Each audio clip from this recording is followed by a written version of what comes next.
Jamal Edwards sadly died in February aged just 31, at home with his mother, Loose Women's Brenda Edwards. An inquest was held into the entrepreneur's death and the coroner ruled he died from cardiac arrest, concluding the cause of death was drug-related. The court heard Jamal was found collapsed with 3 small snap bags with the remnants of white powder at home in February at his mother's home.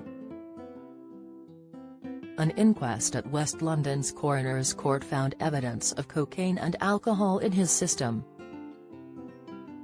It was also reported there were remnants of MDMA found in his urine, although not in his blood, indicating he had taken it recently but not on the night of his death.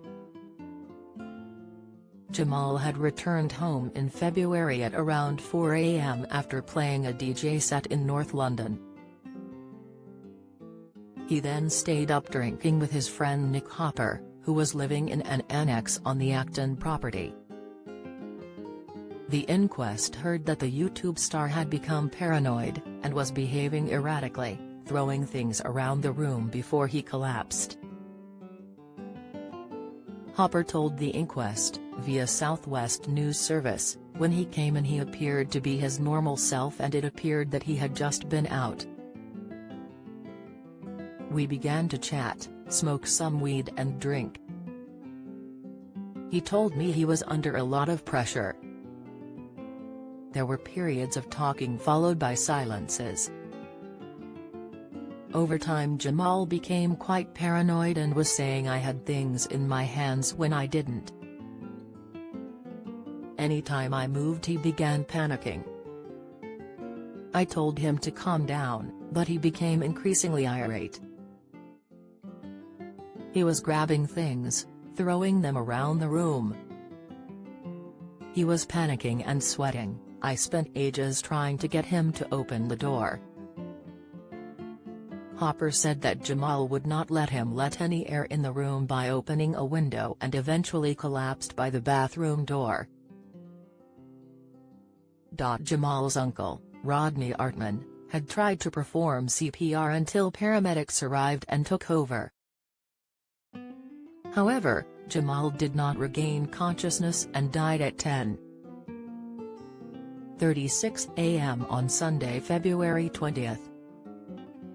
Summing up the February evening's events, Assistant West London Coroner Ivor Collett said, he had worked as a DJ at a venue in Islington.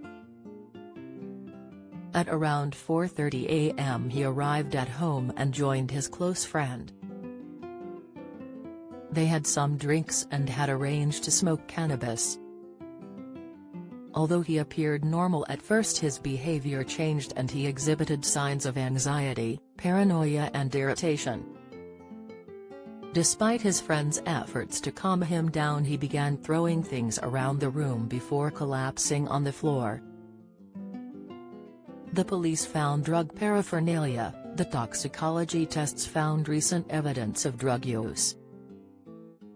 The insinuation is that Jamal had taken cocaine in sufficient quantities to cause an adverse reaction brought about by cocaine toxicity. This then caused cardiac arrhythmia which resulted in his death.